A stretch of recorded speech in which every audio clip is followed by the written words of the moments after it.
자장자장 1시간 동안 꿈꾸는 동화 북마더 책 읽어주는 엄마.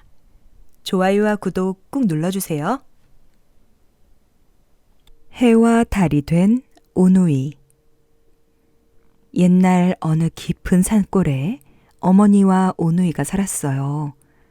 하루는 어머니가 아랫마을 잔칫집에 일을 하러 가게 됐죠.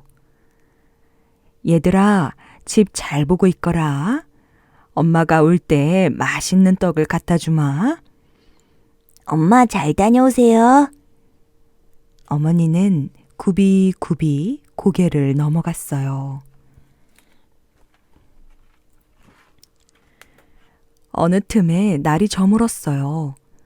일을 마친 어머니는 떡 광주리를 이고 서둘러 집으로 향했죠. 타박타박 산길을 걸어서 첫 번째 고개를 막 넘으려는데 갑자기 커다란 호랑이가 길을 턱 가로막는 거예요. 아이고 머니나! 어머니는 깜짝 놀랐어요. 어흥, 떡 하나 주면 안 잡아먹지. 호랑이가 으르렁대며 말했어요. 어머니는 얼른 떡 하나를 던져주고 불이 나게 달아났어요. 두 번째 고개를 넘었어요. 그런데 이번에도 호랑이가 먼저 와서 떡 버티고 있는 게 아니겠어요? 어흥, 떡 하나 주면 안 잡아먹지. 어머니는 얼른 떡 하나를 던져주었어요. 세 번째 고개를 넘었어요. 어쩌죠? 이번에도 호랑이가 먼저 와서 떡 버티고 있었어요. 떡 하나 주면 안 잡아먹지. 어머니는 얼른 떡 하나를 던져주었어요. 네 번째 고개, 다섯 번째 고개.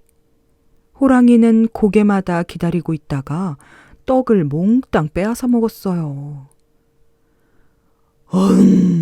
떡 하나 주면 안 잡아먹지. 호랑아, 이젠 떡이 없단다. 그럼 널 잡아먹어야겠다. 호랑이는 어머니까지 잡아먹고 말았어요.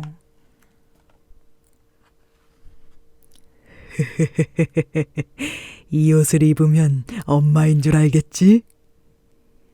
호랑이는 어머니의 옷을 입고 오누이가 기다리는 집으로 갔어요. 아이들도 잡아먹으려고 말해요.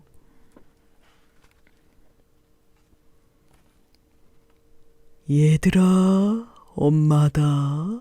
어서 문 열어라. 호랑이는 어머니 목소리를 흉내내서 말했어요. 이상하다. 우리 엄마 목소리는 그렇게 쉬지 않았는데. 그거야, 찬바람을 쐬고 오느라 목이 쉬어서 그렇지. 그럼 손을 내밀어 봐요. 호랑이는 창호지 문구멍으로 손을 쑥 내밀었어. 이상하다. 우리 엄마 손은 이렇게 거칠거칠하지 않은데. 그거야, 추운 데서 일을 많이 해서 그렇지. 그럼 발을 내밀어 봐요. 호랑이는 문틈으로 발을 쑥 내밀었어. 이상하다. 우리 엄마 발은 이렇게 크지 않은데. 그거야, 추우니까 버선을 많이 신어서 그렇지. 오누이는 호랑이 말에 깜빡 속아서 문을 열어주었어요.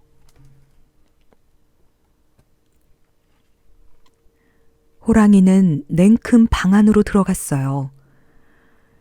얘들아, 배고프지? 엄마가 얼른 저녁밥 해줄게. 호랑이는 수건을 푹 눌러쓰고 부엌으로 들어갔어요. 그런데 치맛자락 사이로 호랑이 꼬리가 삐쭉 나왔어요.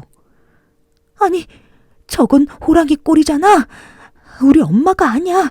도망가자. 오누이는 후다닥 방에서 뛰어나와 우물가 높은 나무 위로 올라갔어요. 호랑이가 방에 들어가 보니까 아이들이 안 보이는 거예요. 아니, 이 녀석들이 어디 갔지?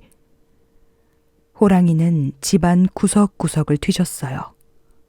이런, 방에도 없고 마루에도 없고 뒷간에도 없고 헛간에도 없네. 어휴, 장독대에도 없고 마루 밑에도 없잖아. 그러다가 호랑이는 우물에 비친 오누이를 보았어요. 옳지, 요놈들이 여기 있었구나. 호랑이는 신이 나서 우물가를 뱅뱅 돌며 궁둥이 춤을 추었죠. 요놈들을 무얼 갖고 건져낼까? 바가지로 건질까? 조리로 건질까? 그 말을 들은 오누이는 웃음을 터뜨리고 말았어요. 아이고, 웃어.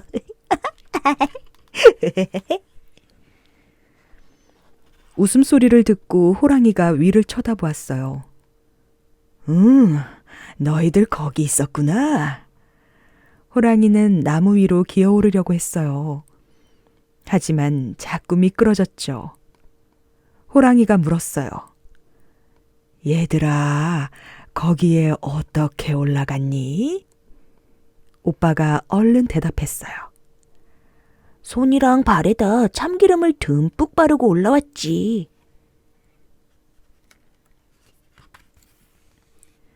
호랑이는 앞발, 뒷발에 참기름을 잔뜩 바르고 나무에 기어올랐어요. 하지만 쭈르르 미끄러져 엉덩방아를 찢고 말았죠. 아이쿠, 엉덩이야. 누이 동생이 깔깔 웃으며 말했어요. 이런 바보. 도끼로 쾅쾅 찍으며 올라오면 되잖아. 호랑이는 얼른 도끼를 가져와서 나무를 쾅쾅 찍었어요. 이젠 됐다. 호랑이는 신바람이 나서 나무 위로 성큼성큼 올라갔어요.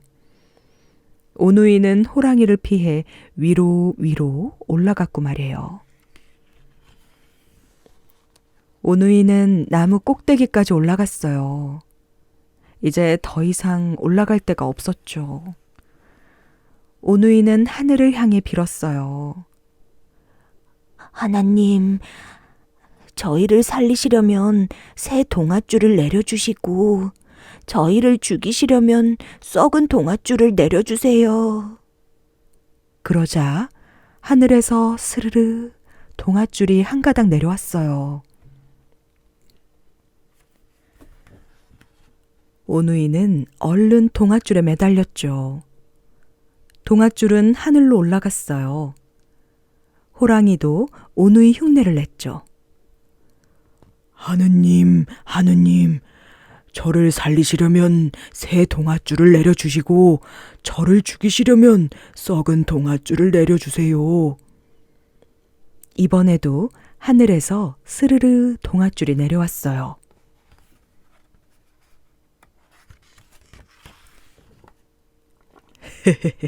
됐다. 호랑이는 신이 나서 동아줄에 매달렸어요. 그런데 호랑이가 누이 동생의 치맛자락을 막 잡으려는 순간 뚝! 호랑이가 매달린 동아줄이 그만 끊어졌어요. 그건 썩은 동아줄이었거든요. 으아!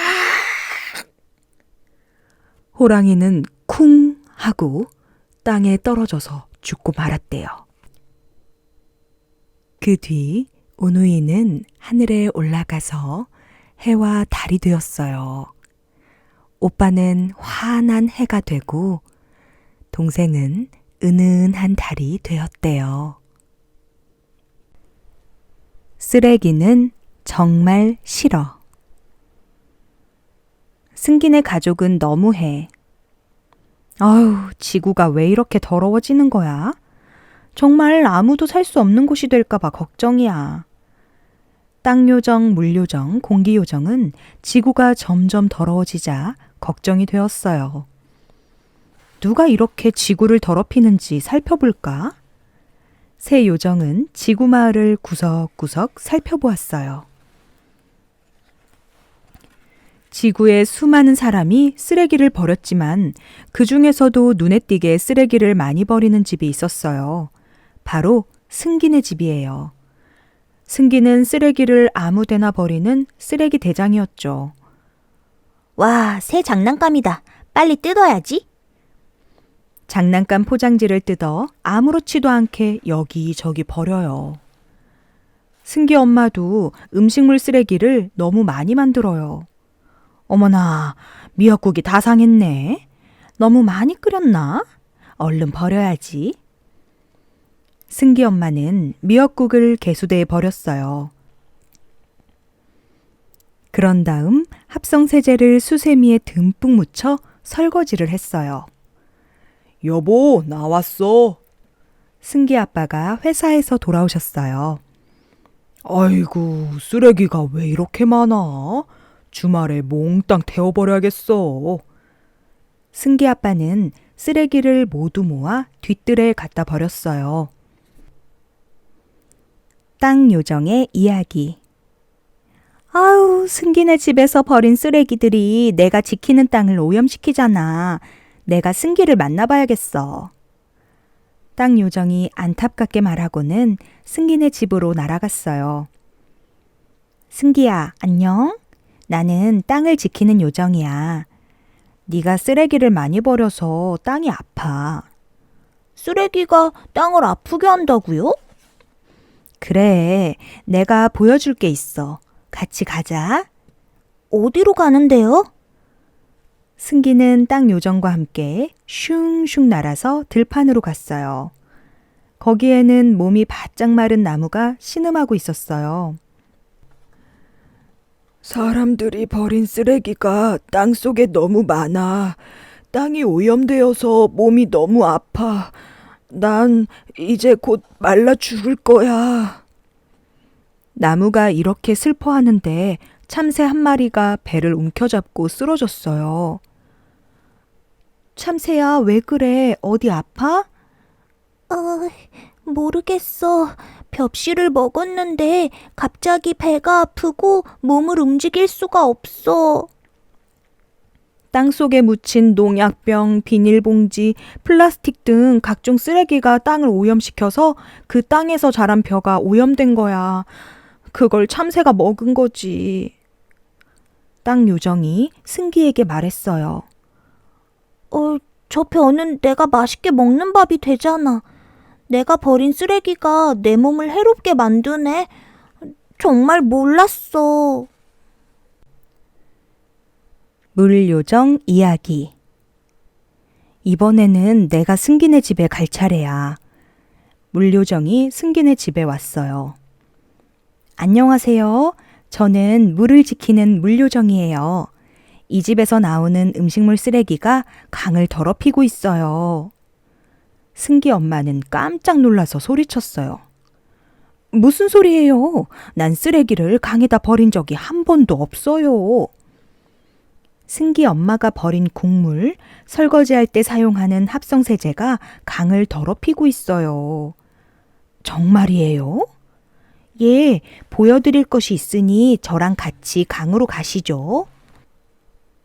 강에는 등이 굽은 물고기가 많았어요. 우리가 이렇게 변한 건 더러운 물 때문이에요. 설거지할 때 사용하는 합성세제, 음식물 찌꺼기가 얼마나 물을 더럽히는지. 공장에서 버리는 폐수도 물을 많이 오염시켜요. 얼마 전에는 공장에서 폐수를 함부로 버려 수많은 물고기 친구가 죽고 말았어요.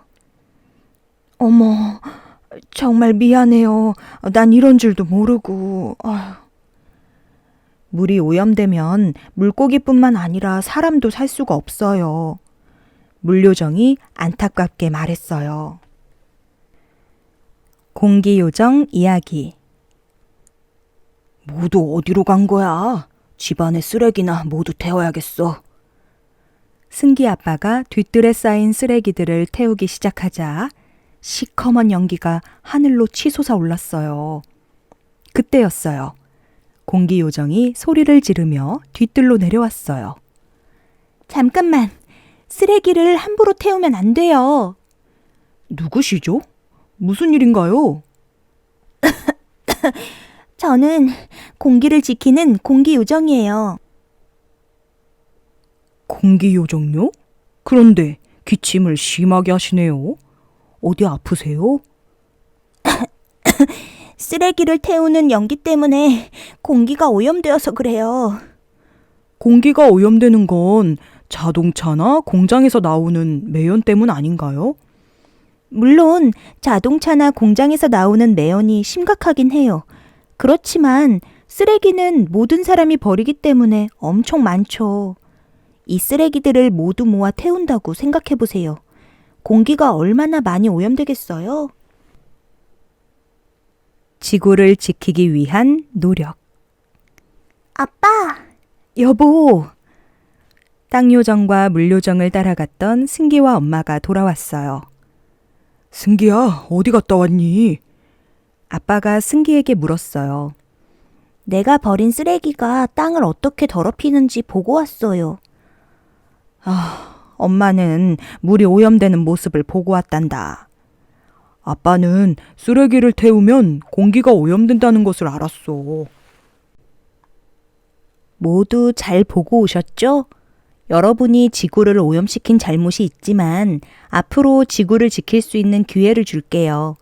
우리가 하는 말을 잘 들으세요. 먼저 쓰레기의 양을 줄이세요. 땅 요정이 말했어요. 나 물 요정은 음식의 국물을 많이 버리지 말고 합성세제를 조금만 사용할 것을 부탁할게요.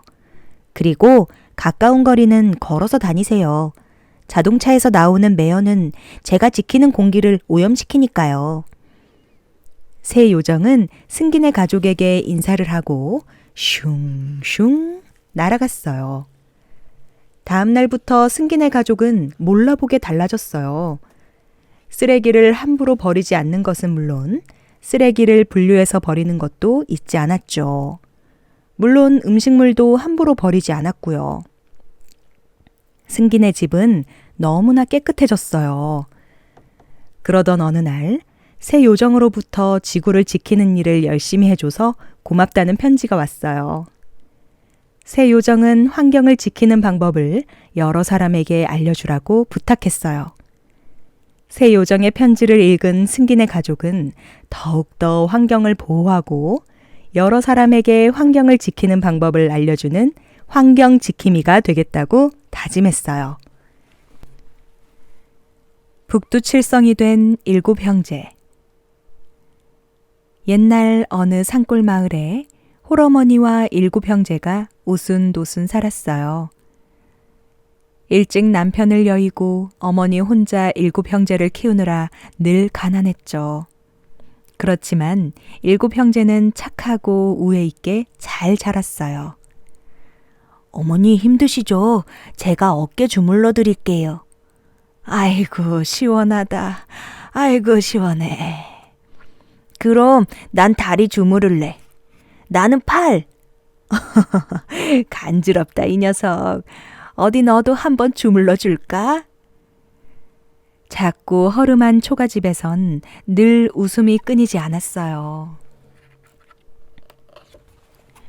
어느새 겨울이 성큼 다가왔어요. 날씨가 추워지면서 찬바람이 불기 시작했죠. 산에 가서 땔감을 더 해와야겠어. 밤엔 더 추워질 거야. 큰아들이 지게를 지고 집을 나섰어요. 그러자 다른 형제들도 큰형을 따라 나섰죠. 형님 같이 가요. 우리도 도울게요. 어머니는 방 문틈으로 아들들을 바라보며 흐뭇한 미소를 지었어요.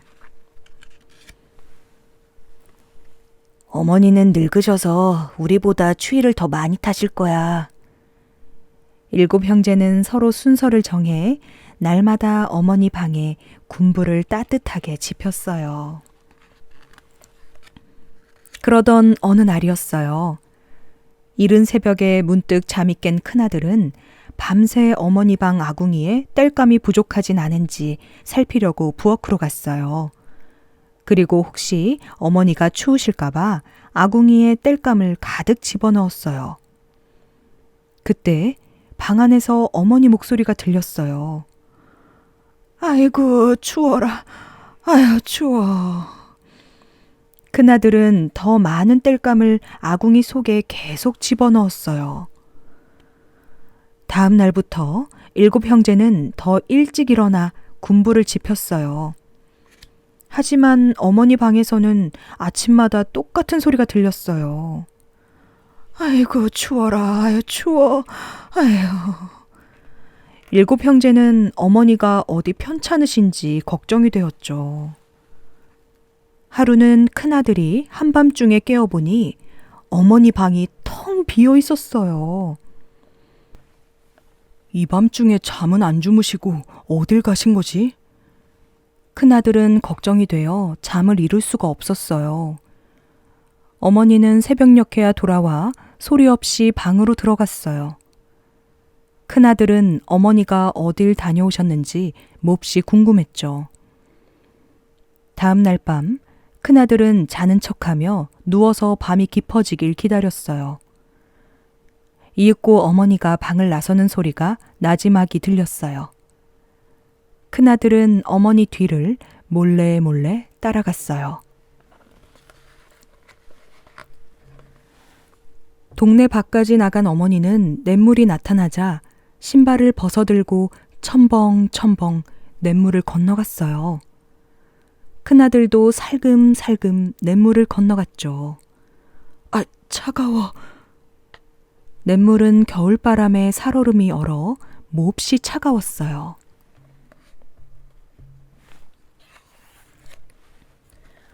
어머니는 좁은 산길을 지나 어느 외딴 오두막집에 이르러서야 걸음을 멈추었어요. 주무세요? 자긴요, 추운데 어서 들어오구려. 오두막집에서 어떤 영감이 나와 어머니를 반갑게 맞았어요. 그 영감은 집신을 삼으며 혼자 살아가는 가난한 영감이었죠. 곧 도란도란 이야기 소리가 들렸어요. 아, 어머니께서 밤마다 여기를 다녀오셨구나. 그래서 아침마다 그렇게 추워하셨던 거야. 얼마나 외로우셨으면. 큰아들은 첨벙첨벙 냇물을 건너 한 걸음에 집으로 돌아왔어요. 그리고 자고 있는 동생들을 깨웠어요. 얘들아, 이제야 이유를 알았어. 동생들은 벌떡 일어나 큰형의 이야기에 귀를 기울였어요. 어머니는 매일 밤 집신 삼는 영감님 댁에 말동무를 하러 가셔. 그런데 오가며 차가운 냇물을 건너야 하기 때문에 아침마다 추워하시는 거야. 7 형제는 머리를 맞대고 고민했어요. 그때 졸린 얼굴로 눈을 비비던 막내가 말했어요. 형님, 우리가 그 냇물에 징검다리를 놓아드려요. 그 말에 형들은 무릎을 치며 기뻐했어요. 그래, 그거 참 좋은 생각이다. 7 형제는 서둘러 냇가로 달려갔어요. 영차, 영차. 형제들은 크고 평평한 돌을 골라 징검다리를 놓았어요. 이마와 등에서 땀이 줄줄 흘렀지만 어머니 생각에 힘든 줄도 몰랐죠. 잠시 후 드디어 징검다리가 완성되었어요. 7 형제는 어머니가 오시기 전에 얼른 집으로 돌아왔어요.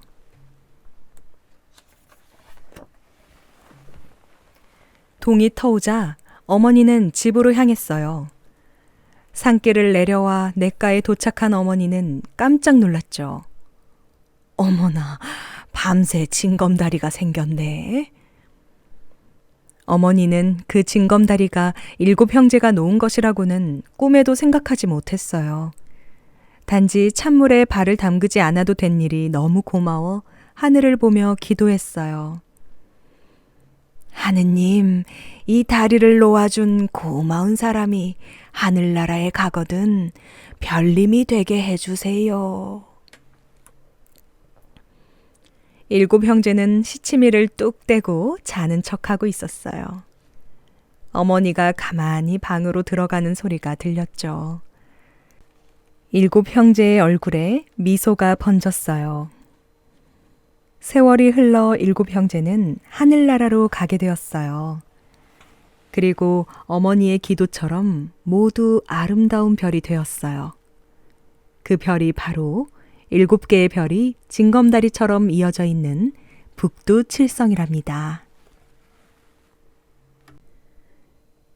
클로드를 안아주세요. 클로드는 낮잠을 자다가 깨어났어요. 잠자는 동안 담요를 꼭 껴안고 있었죠. 잠에서 깨어나자 클로드는 엄마 품에 안기고 싶었어요. 클로드는 엄마를 찾아 나섰어요.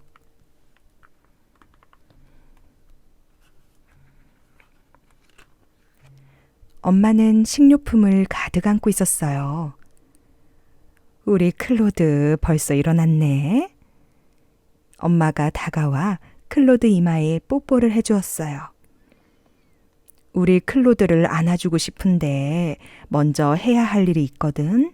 책 읽고 있으면 금방 돌아올게. 클로드는 책장으로 가서 가장 좋아하는 책 한 권을 꺼냈죠. 클로드는 책을 읽고 또 읽었어요. 많이는 아니지만 4쪽 정도는 읽었어요. 클로드는 다시 엄마한테 갔어요. 엄마는 커다란 그릇에다 끈적끈적한 걸 반죽하고 있었어요. 흘끗 시계를 보고서 엄마가 말했어요. 벌써 다 읽었니? 우리 클로드를 안아주고 싶은데 엄마 손이 온통 밀가루 투성이네. 그림 그리고 있으면 금방 끝내고 갈게. 클로드는 책상 앞에 앉아 그림을 그리고 또 그렸어요. 종이가 하나도 남지 않을 때까지 그렸답니다. 클로드는 또다시 엄마한테 갔어요. 오븐에서 빵을 꺼내며 엄마가 물었어요. 벌써 그림 다 그렸니? 아유, 잘했네. 그런데 엄마가 우리 클로드를 안아주고 싶은데 엄마가 들고 있는 쟁반이 너무 뜨거워서 조각 그림 맞추게 하고 있으면 금방 가서 안아줄게. 클로드는 가장 좋아하는 조각 그림을 꺼냈어요. 조각 그림을 모두 맞추었죠.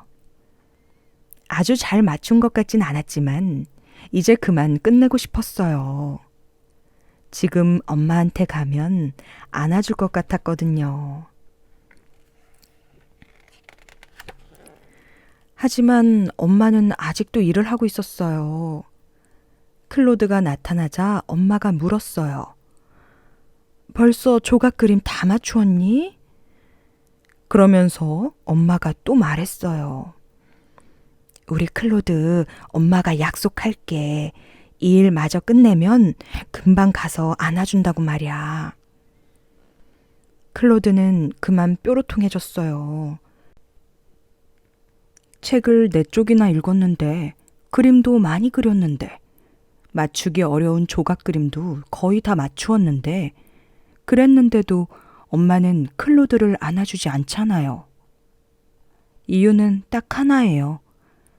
엄마는 이제 클로드가 싫어진 거예요. 클로드는 담요에 장난감을 담았어요. 엄마는 일을 다 마치고 나서 클로드를 불렀어요. 그런데 클로드가 보이지 않았어요. 클로드는 뒤뜰로 나갔나 봐요. 그쪽으로 장난감이 하나씩 떨어져 있었거든요.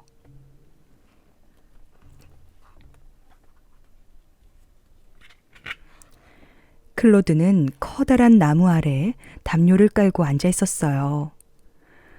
여기서 뭐 하고 있니? 엄마가 다가오면서 물었어요. 클로드는 무척 슬퍼 보였어요. 어머나, 클로드야. 엄마는 클로드의 손을 잡고 집으로 데려갔어요. 미안해. 너무 바빠서 우리 클로드를 못 안아주었네. 엄마는 이렇게 차려서 클로드를 깜짝 놀라게 해주고 싶었어. 엄마는 클로드에게 식탁을 보여주었어요. 식탁에는 아주 맛있는 차에다 클로드가 너무너무 좋아하는 가꾸운 과자들이 가득 놓여져 있었어요. 그때 초인종이 울렸어요.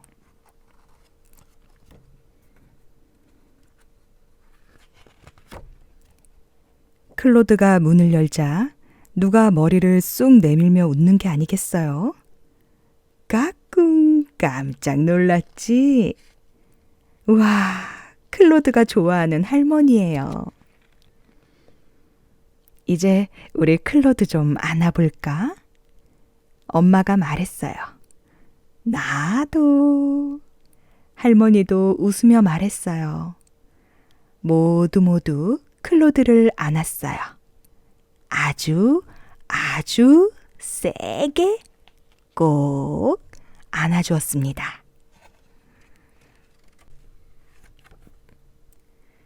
떡갈나무 숲속의 이야기.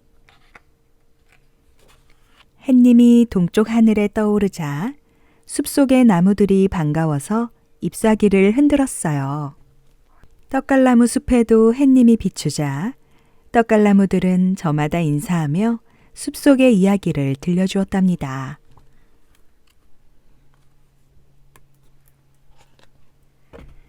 떡갈나무 숲속에는 다람쥐가 살고 있었어요. 눈이 초롱초롱하고 아주 귀여운 다람쥐였죠. 어느 날 다람쥐가 소포를 받았어요. 잣나무 숲에 사시는 할머니께서 보내신 거였죠. 소포 꾸러미를 끌러보니 처음 보는 이상한 물건이 나왔어요. 다람쥐는 그 물건을 들고 토끼에게 찾아갔어요. 토끼야, 이게 뭔지 아니? 토끼는 고개를 갸우뚱했어요. 글쎄, 방석처럼 깔고 왔는 게 아닐까? 다람쥐는 여우에게 가서 물었어요. 여우야, 이게 뭔지 아니? 여우는 머리를 긁적거렸어요. 아마 부채 같은 걸 거야. 뒤적이면 바람이 나오잖아. 다람쥐는 이번엔 곰에게 가서 물었어요. 곰아, 이게 뭔지 아니? 곰은 어깨를 으쓱 했어요. 이건 비 올 때 쓰는 우산 같은 걸 거야. 누구도 속 시원히 말해주지 못해 다람쥐는 실망했어요. 다람쥐는 떡갈나무 밑에 앉아 한숨을 내쉬었어요. 도대체 이게 뭘까? 그때 떡갈나무가 나뭇잎을 살랑살랑 흔들었어요.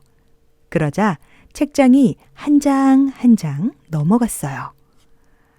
떡갈나무는 이야기를 시작했어요.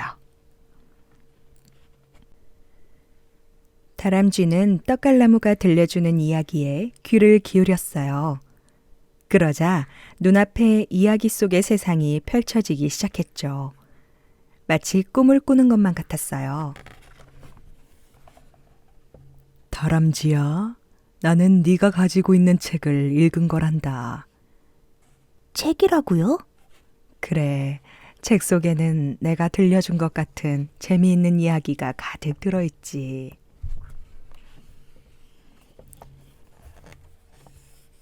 떡갈나무 아줌마, 정말 멋져요. 그렇게 재미있는 이야기가 이 속에 들어있다니. 다람쥐는 신기해서 책을 이리저리 살펴보았어요. 그리고 소중한 보물처럼 품에 꼭 안았답니다.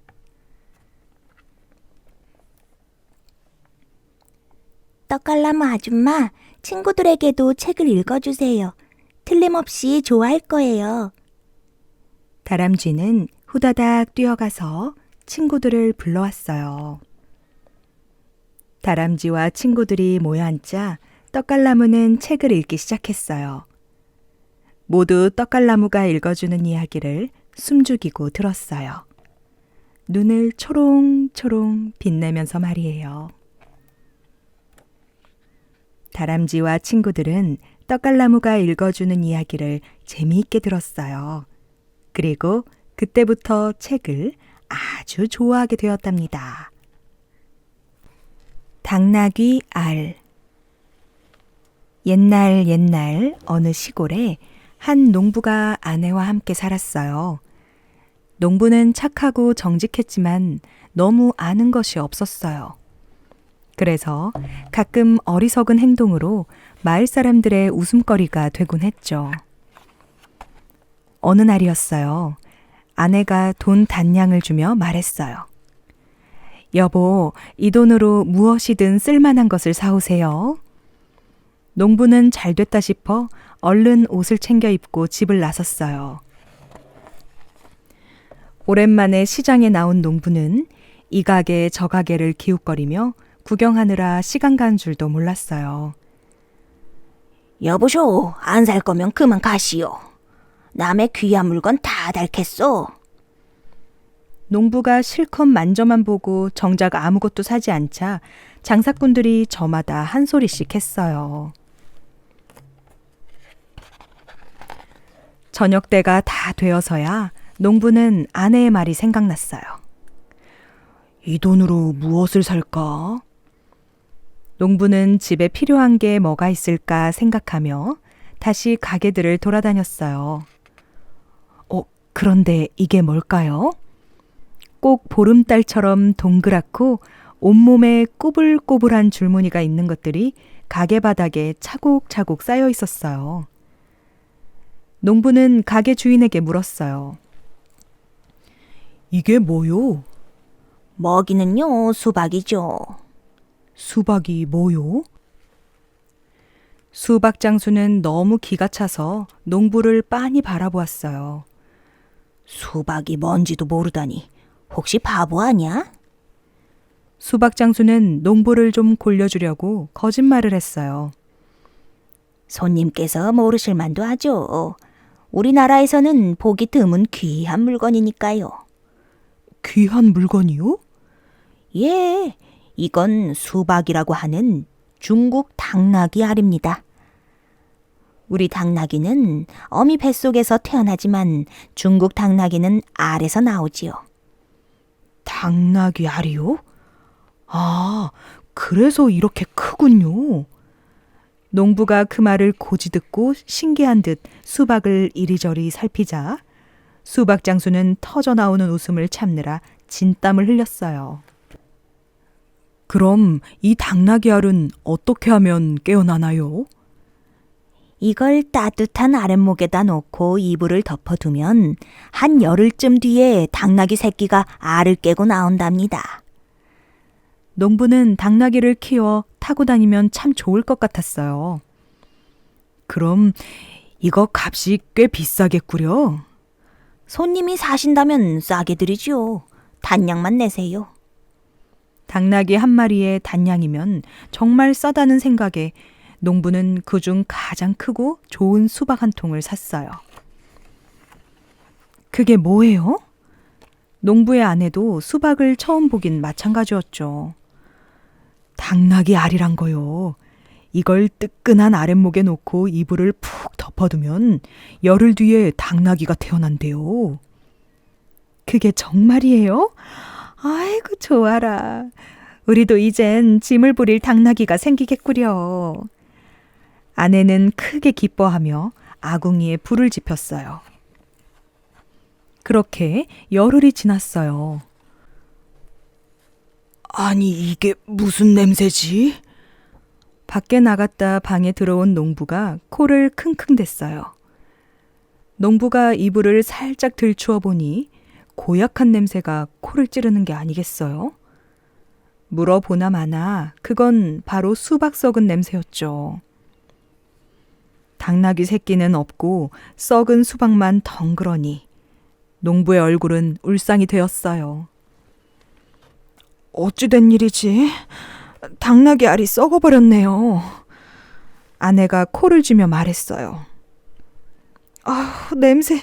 얼른 가져다 버려요. 분명히 수박 장수가 시키는 대로 했는데 당나귀 알이 왜 썩었을까? 농부는 툴툴대며 썩은 수박을 들고 뒷산으로 올라갔어요. 썩긴 했어도 당나귀가 될 뻔한 알인데 그냥 아무데나 버릴 수가 없었거든요. 아휴, 속상해. 농부는 우거진 덤불 쪽으로 썩은 수박을 힘껏 던졌어요. 그런데 마침 덤불 밑에는 풀을 뜯어먹다 더위를 피해 잠깐 쉬고 있던 진짜 당나귀 새끼가 있었지 뭐예요? 난데없이 어디선가 수박이 날아오자 당나귀 새끼는 깜짝 놀라 덤불 밖으로 뛰쳐나갔어요. 농부는 눈이 휘둥그레졌어요. 정말로 당나귀 새끼가 나왔네?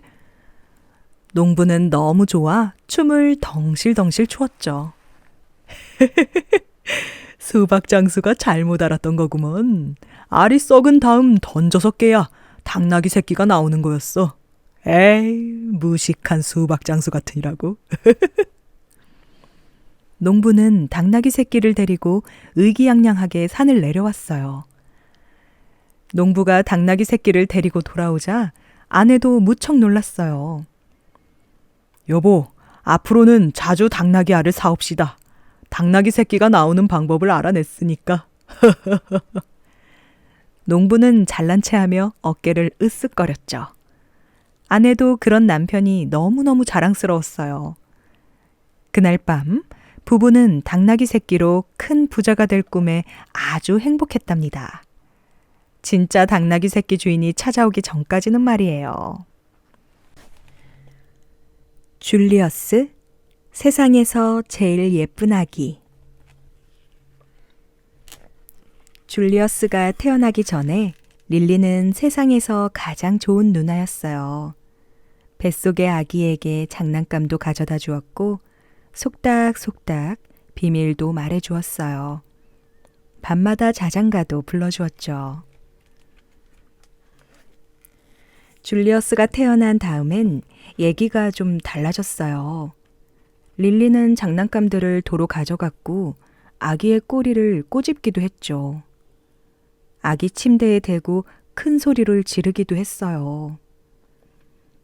나는 여왕이야. 난 줄리어스가 싫어. 릴리가 말했어요. 하지만 엄마 아빠는 아기를 몹시 사랑했어요. 아기의 촉촉한 분홍 코에 뽀뽀도 했고요. 아기의 작고 까만 눈도 칭찬했죠. 달콤한 냄새가 나는 하얀 털도 어루만졌어요. 하지만 릴리의 생각은 달랐어요. 끈적거리는 코더러 촉촉한 분홍 코라고? 번들거리는 눈더러 작고 까만 눈이라고? 거기다 달콤한 냄새가 나는 하얀 털이라니. 달콤하긴 뭐가 달콤해? 기저귀 갈 때 나는 냄새 좀 보라지. 우리 아기는 세상에서 가장 예쁜 아기야. 엄마 아빠가 입을 모아 말하면 으악, 토할 것 같아. 라고 릴리가 말했어요.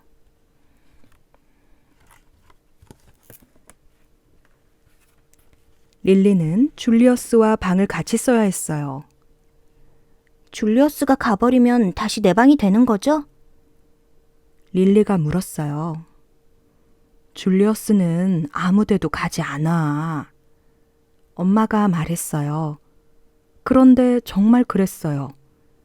하루가 지나고 이틀이 지나고 사흘이 지나도 그랬어요. 줄리어스가 잠이 들면 릴리는 입도 뻥끗해선 안 되었어요. 줄리어스가 가버리면 다른 애들처럼 다시 떠들어도 되는 거죠? 릴리가 소리쳤어요. 줄리어스는 아무 데도 가지 않아. 아빠가 말했어요. 그런데 정말 그랬어요. 하루가 지나고 이틀이 지나고 사흘이 지나도 그랬어요.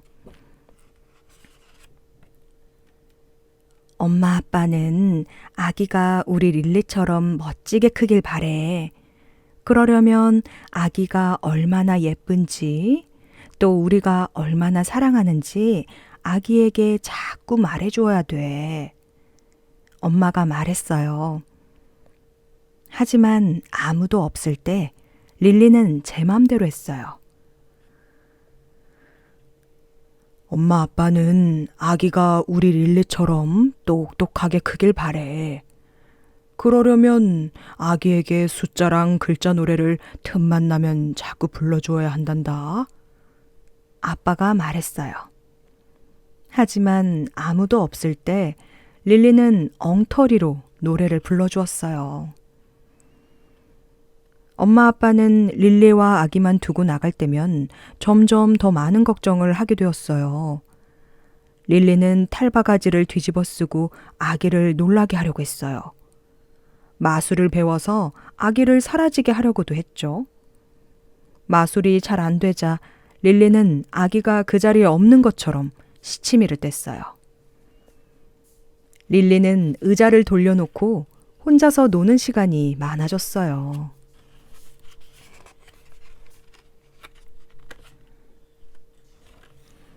엄마 아빠는 릴리를 볼 때마다 안아주고 뽀뽀를 해주었어요. 여러 가지 장난감도 잔뜩 사주었죠. 밤마다 잠자리에 드는 시간도 15분씩 늦춰주었어요. 그래도 아무 소용이 없었어요. 나는 여왕이야. 난 줄리어스가 싫어. 릴리가 말했어요. 하지만 엄마 아빠는 아기를 몹시 사랑했어요. 아기의 촉촉한 분홍 코에 뽀뽀도 했고요. 아기의 작고 까만 눈도 칭찬했죠. 달콤한 냄새가 나는 하얀 털도 어루만졌어요. 우리 아기는 세상에서 가장 예쁜 아기야. 엄마 아빠가 입을 모아 말하면 토할 것 같아. 어이. 하고 릴리가 말했죠. 엄마 아빠는 줄리어스가 푸푸 거품을 만들자 아주 재미있어 했어요. 얘 거품 만드는 것 좀 봐. 아유. 하지만 릴리가 똑같은 짓을 하자 엄마 아빠는 말했어요. 릴리야, 누나답게 놀아야지. 엄마 아빠는 줄리어스가 옹알이를 시작하자 몹시 신기했어요. 맞아, 어머, 얘 말하는 것 좀 봐요. 하지만 릴리가 똑같은 짓을 하자 엄마 아빠는 말했어요. 릴리야, 나이에 맞게 놀아야지. 엄마 아빠는 줄리어스가 소리를 지르자 무척이나 놀라워했어요. 얘는 폐가 엄청나게 큰가 봐요. 하지만 릴리가 똑같은 짓을 하자 엄마 아빠는 말했어요. 릴리야, 좀 참을 줄도 알아야지.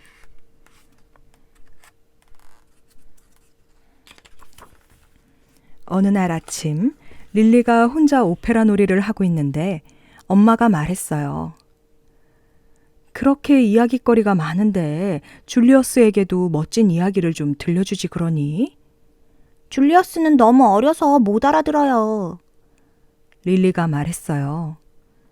아기도 나름대로 알아들어. 엄마가 말했어요. 좋아요.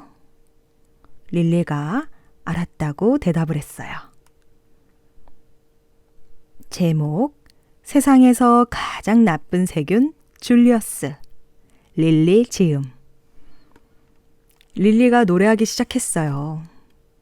옛날에 한 아기가 있었네. 그 이름은 줄리어스. 줄리어스는 진짜 세균이었네. 줄리어스는 침대 밑에 먼지 같았네. 숫자로 치면 빵이었고 음식으로 치면 건포도였다네. 빵은 아무것도 없는 거고 건포도는 먼지 맛이라네.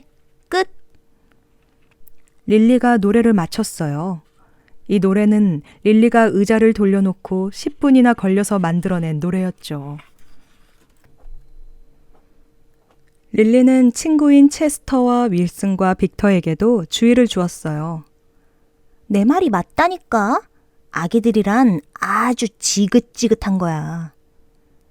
릴리는 지나가는 낯선 아줌마에게도 주의를 주었어요. 뱃속에 그 뚱뚱한 것 때문에 꽤나 골치 아플 거예요. 어느 날 아침 릴리는 7번이나 집을 나가기도 했어요. 이번에는 정말로 나갈 거야. 내가 있는 곳은 아무도 모를걸? 릴리는 큰 소리로 외쳤어요. 그날 오후 릴리는 인형 친구들을 다 데리고 소풍을 갔어요. 줄리어스만 빼고요. 우체국에서 줄리어스의 초대장을 빠뜨렸나 봐. 릴리가 말했어요. 릴리는 줄리어스를 못살게 구는 신나는 꿈을 꾸었어요.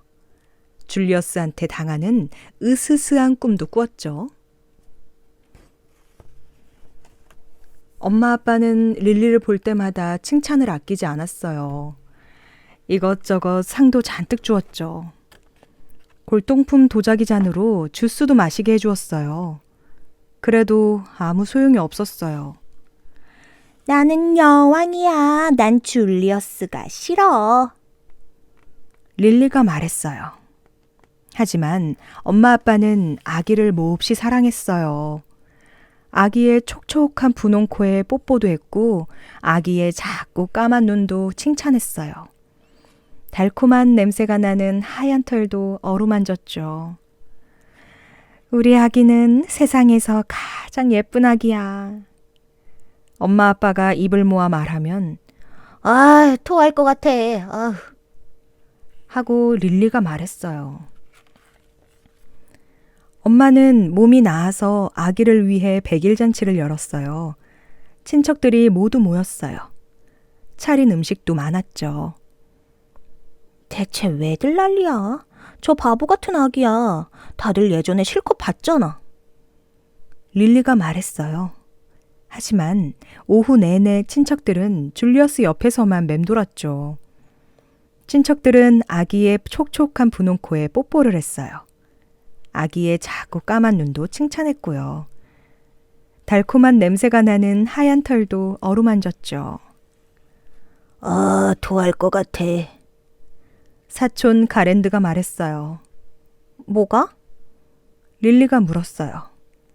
줄리어스 말이야. 끈적거리는 코더러 촉촉한 분홍 코라고? 번들거리는 눈더러 자꾸 까만 눈이라고? 거기다 달콤한 냄새가 나는 하얀 털이라니. 달콤하긴 뭐가 달콤해? 어우, 냄새. 기저귀 갈아줘야겠네. 릴리의 코가 실룩거렸어요. 릴리의 눈이 가느다래졌어요. 릴리의 털이 곤두섰어요. 릴리의 꼬리도 흔들거렸죠. 너 지금 내 동생 이야기를 하고 있는 거야? 그러니까 네 말은 우리 아기 코가 윤이 나고 눈은 반짝거리고 털에서는 향기가 난다는 거지? 릴리가 말했어요. 사촌 가랜드는 가만히 있었어요. 줄리어스는 거품도 만들 줄 알아. 옹알이도 할 줄 알고. 릴리가 계속해서 말했어요. 거기다 누구보다도 크게 소리 지를 줄도 알지? 사촌 가랜드는 방에서 슬금슬금 도망치려 했어요. 거기서 나는 여왕이야. 자, 나를 똑똑히 봐. 릴리가 말했어요. 릴리는 줄리어스를 안아 올렸어요. 릴리는 아기의 촉촉한 분홍 코에 뽀뽀를 했어요. 아기의 작고 까만 눈도 칭찬했고요. 달콤한 냄새가 나는 하얀 털도 어루만졌죠. 이제 네 차례야. 릴리는 가랜드에게 아기를 건네주며 말했어요.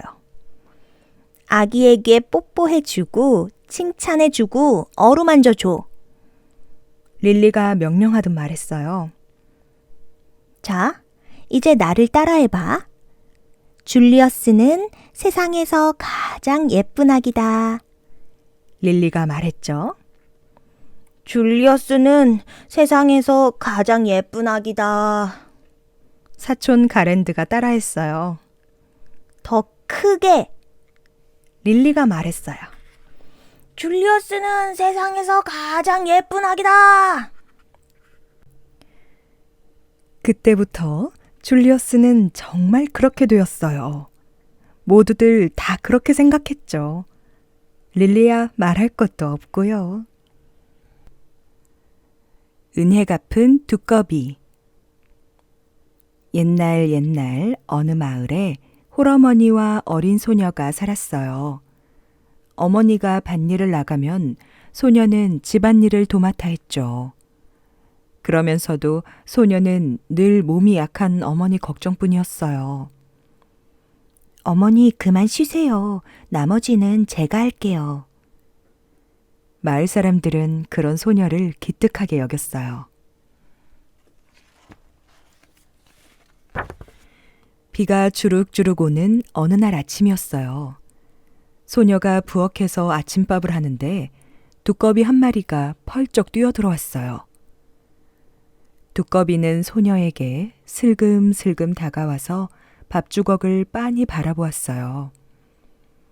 아, 배가 고파서 그러는구나.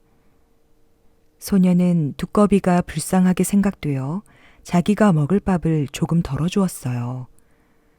두꺼비는 눈을 껌뻑거리며 맛있게 먹었어요.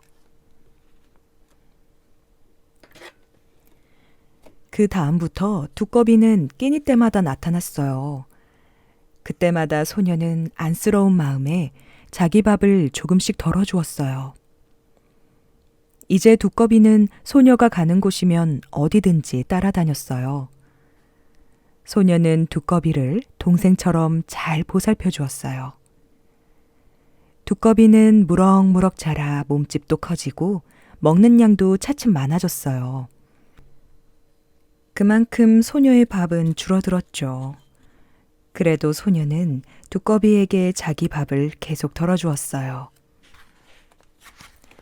한편 소녀가 사는 마을에는 오래전부터 이상한 일이 벌어지고 있었어요. 밤마다 소와 돼지들이 피를 흘리며 죽어 있거나 가끔은 사람까지 변을 당하기도 했죠. 마을 사람들은 뒷산 동굴에 사는 괴물이 한 짓이 틀림없다고 믿었어요. 보다 못한 마을 사람들은 언제부터인가 1년에 한 번씩 동굴 앞에서 제사를 지냈어요. 제사만 지내면 그 해에는 아무 일 없이 무사히 보낼 수 있었거든요. 하지만 해마다 제삿날이 다가오면 마을 사람들은 깊은 시름에 잠겼어요. 제사를 지낼 때마다 제물로 처녀 한 명을 바쳐야 했기 때문이었죠. 마을 사람들은 차례차례 돌아가며 자기 딸을 내놓을 수밖에 없었어요. 불행히도 이번 제사에는 소녀가 제물이 될 차례였어요. 소녀의 어머니는 하나밖에 없는 딸을 괴물의 밥이 되게 하는 것이 원통하고 서러워서 그만 병이 나고 말았어요. 하지만 어머니도 소녀도 어쩔 수가 없었어요. 제삿날이 가까워오자 소녀는 매일 밤을 눈물로 지새웠어요. 가엾은 우리 어머니, 나 없이 어찌 사시려나. 드디어 제삿날이 되었어요.